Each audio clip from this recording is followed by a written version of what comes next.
고성희의 완벽한 계획에 지은호가 넘어가기 직전인데요. 오늘은 지은혁이 이상함을 간파하고 고성희를 의심해 간이식이 미뤄지는 이야기가 나옵니다.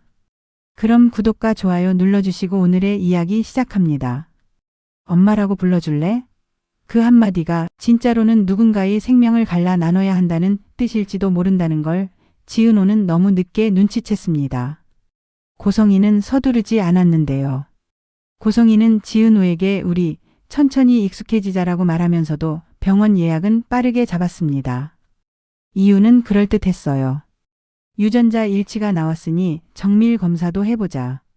건강검진 쿠폰을 보내고 회사 복지 차원이라고 설명하고 디자이너는 체력이 반이라며 웃어 넘겼습니다. 지은호는 거절하지 못했는데요. 엄마라고 불러달라는 부탁은 미뤘지만 검사만 받는 건 문제 아니겠지 하고 스스로를 설득했습니다. 그 순간마다 고성희는 살짝씩 눈빛을 거둬들였고요. 누군가에게 보일 법한 연민 대신 계획을 점검하는 사람 특유의 냉정함이 잠깐씩 스쳐 지나갔습니다. 이지혁은 AP 인수 계약서에 도장을 찍은 그날 밤 이지혁은 축하 파티에서 웃고 있었는데요. 그 웃음 뒤에서 마음이 덜컹거렸습니다. 지은호가 병원에 다녀왔다는 말을 들은 순간부터 심장이 불편하게 뛰었더라고요. 설마 너 간이식 적합 검사 받느라 결근한 거냐라고 물었을 때 이지혁은 대답을 듣기 전에 이미 화가 나 있었습니다. 뭔가 퍼즐이 너무 딱딱 맞지 않아? 이상하지 않니? 지은호는 혼란스러웠습니다.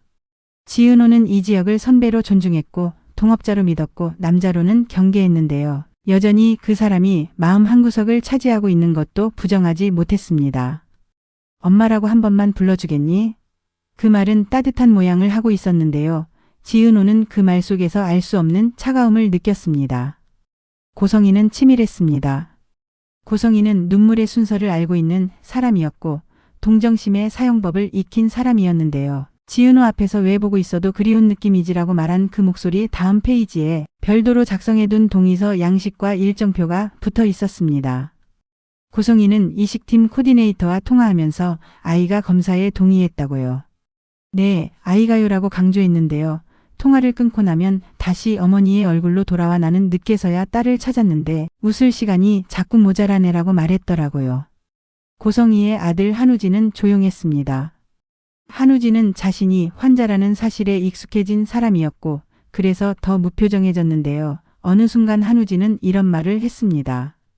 엄마 나 때문에 누가 아프면 싫어. 그 말은 착했고 동시에 위험했습니다.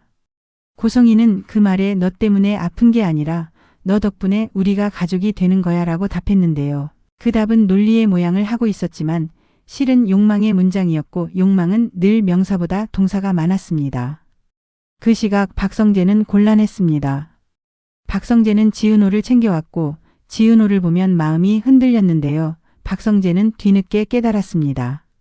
그 감정이 지은호라는 사람 자체가 아니라 지은호가 지키고 있는 무언가를 향한 보호 본능이었다는 사실을요. 박성재는 스스로에게 나는 착각했구나라고 말해보았는데 그 고백은 이상하게도 해방이었습니다. 그리고 그 해방의 끝에서 박성재는 이수빈을 보았습니다. 이수빈은 웃었습니다. 이수빈은 박성재, 나한테 관심 없는 척 그만해요 라고 대놓고 말하는 사람이었는데요.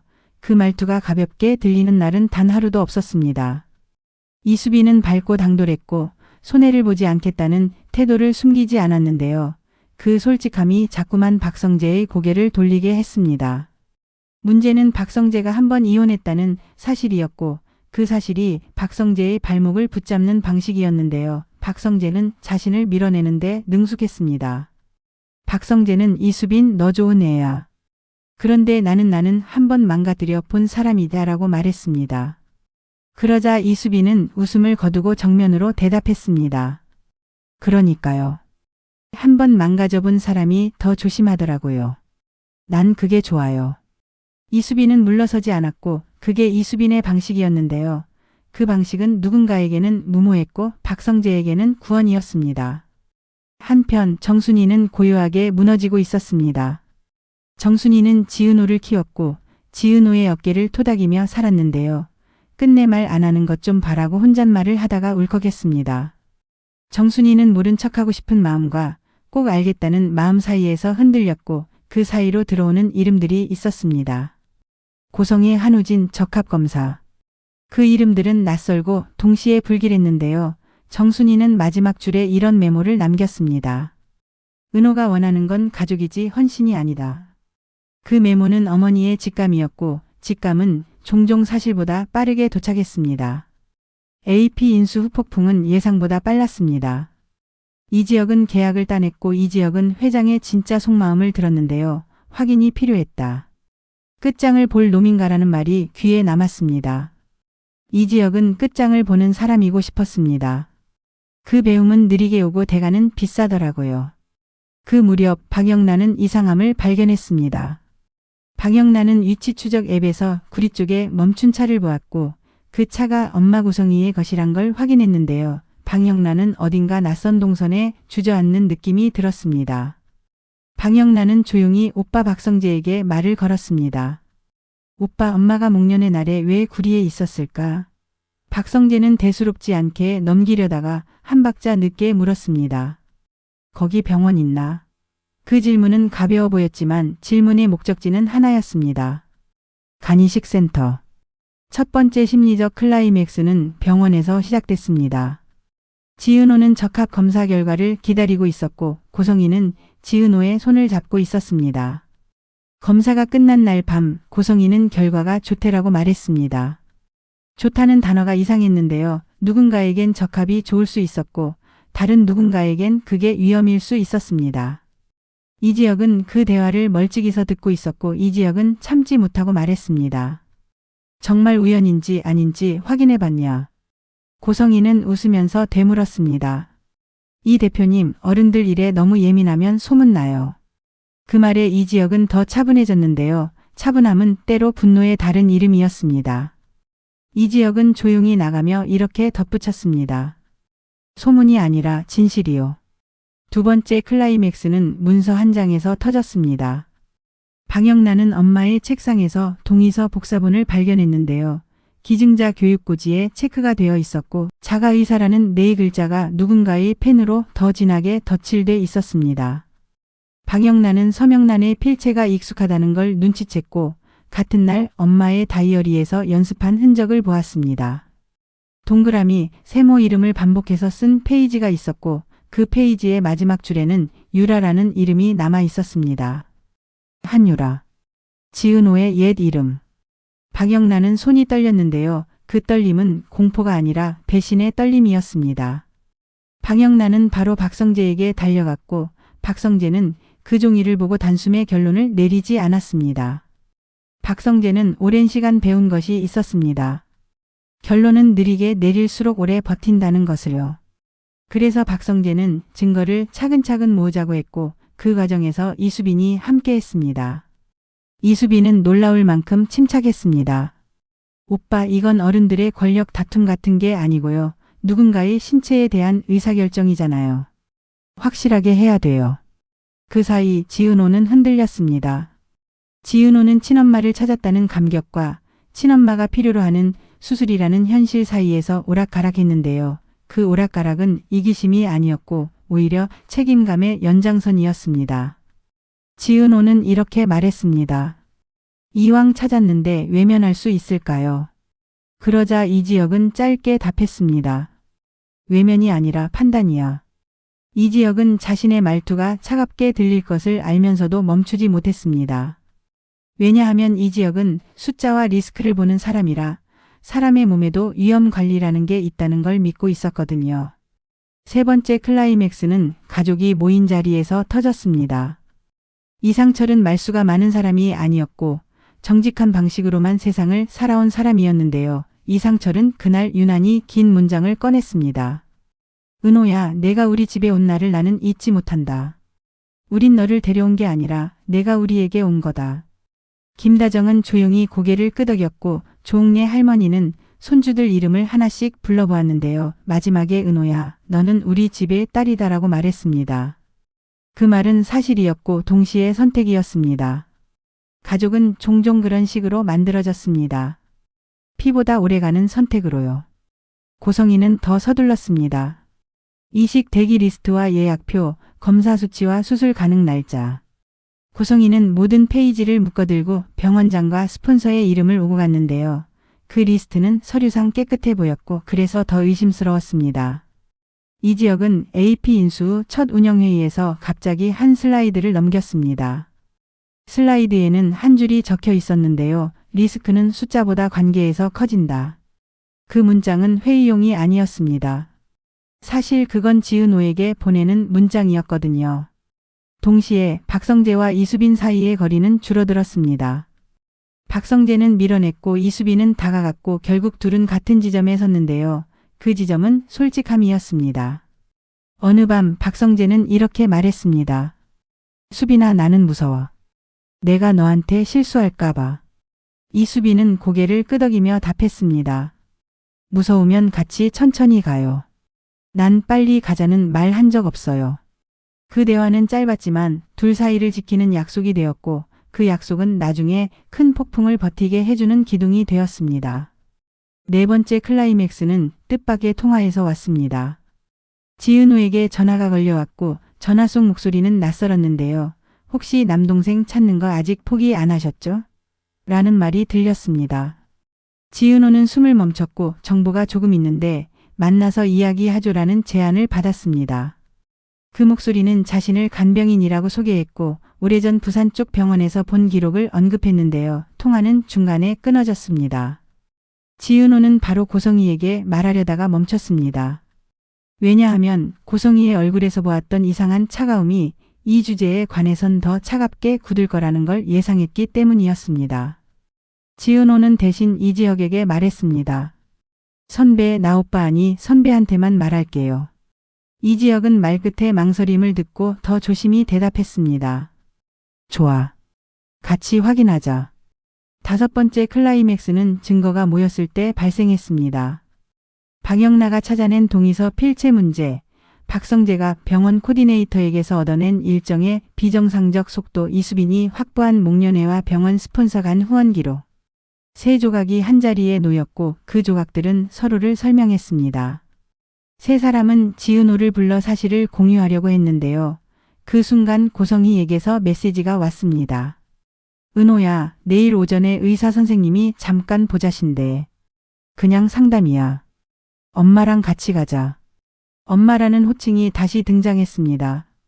그 호칭은 달콤했고 동시에 경고였습니다. 그날 밤 지은호는 정순이의 방 앞에서 오래 서 있었습니다. 노크를 할까 말까 10번은 망설였는데요. 문이 먼저 열렸습니다. 정순이는 말없이 따뜻한 차를 내주고 조용히 물었습니다. 은호야, 내가 나한테 뭐든 말해도 내가 무너질까 봐 걱정하지 마. 그 말에 지은호는 처음으로 솔직해졌습니다. 엄마, 나 무섭고요. 내가 누군가를 살릴 수도 있는 사람이래요. 근데 그게 나한테는 뭘 빼앗아 가는 일이 될 수도 있대요. 정순이는 잠시 눈을 감고 답했습니다. 사람 살리는 건 의사 일이고 내 삶을 지키는 건 내 일이다. 내가 내 편이 되면 엄마는 내 뒤에 있을게. 그 말은 길지 않았는데요. 마음의 방향을 바꾸는데 충분했습니다. 다음 날 이지혁은 병원 로비에서 고성희를 마주했습니다. 이지혁은 정중했고 고성희는 친절했습니다. 두 사람의 대화는 예의 바른 문장으로 시작했는데요. 마지막은 예의 바르지 않았습니다. 이지혁이 말했습니다. 이사장님, 동의서는 진짜 자발적이어야 합니다. 누가 설명했는지, 어떤 문서가 전달됐는지 법적으로도 확인해야 해요. 고성희는 미소를 거두며 반문했습니다. 이 대표님, 가족일에 왜 이렇게 집요하시죠? 이지혁은 주저하지 않았습니다. 은호가 제 가족입니다. 그 말은 선언이었고 동시에 고백이었습니다. 지은호는 멀지 않은 곳에서 그 문장을 들었고 눈빛이 흔들렸습니다. 선후배로 지내자고 선을 그은 사람이 마음속 선을 지키기 버거워지는 순간이었거든요. 그러나 이야기는 쉽게 끝나지 않았습니다. 병원 상담실 문이 열리고 의사는 중립적인 목소리로 결과를 말했습니다. 적합도는 충분합니다. 수술은 가능해요. 하지만 의사는 지은호 쪽을 보며 조심스럽게 덧붙였습니다. 기증자의 건강과 장기적인 리스크를 충분히 고려해야 합니다. 무엇보다 강요로 의심될 소지가 있으면 진행할 수 없습니다. 그 말에 고성희의 표정이 미세하게 흔들렸고 곧바로 매끈해졌습니다. 고성희는 강요라니요. 무슨 말씀을이라고 했는데요. 바로 그때 상담실 전화가 울렸습니다. 행정팀에서 동의서 필체 확인 요청이 들어왔다는 전달이었습니다. 누군가가 문제를 제기한 것이었고 그 누군가는 방영라였습니다. 6번째 클라이맥스는 폭로가 아니라 멈춤에서 왔습니다. 병원은 절차를 재점검했고 일정은 보류됐는데요.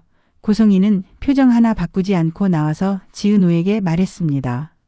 엄마가 조심성이 없었네. 미안하다. 그 말은 사과의 모양을 하고 있었지만 사실은 돌파의 예고였고 고성희는 이제 더 비밀스럽고 더 빠른 길을 찾으려 했습니다. 반대로 지은호는 시간을 얻었습니다. 사람에게 가장 큰 선물은 때로 시간이었는데요.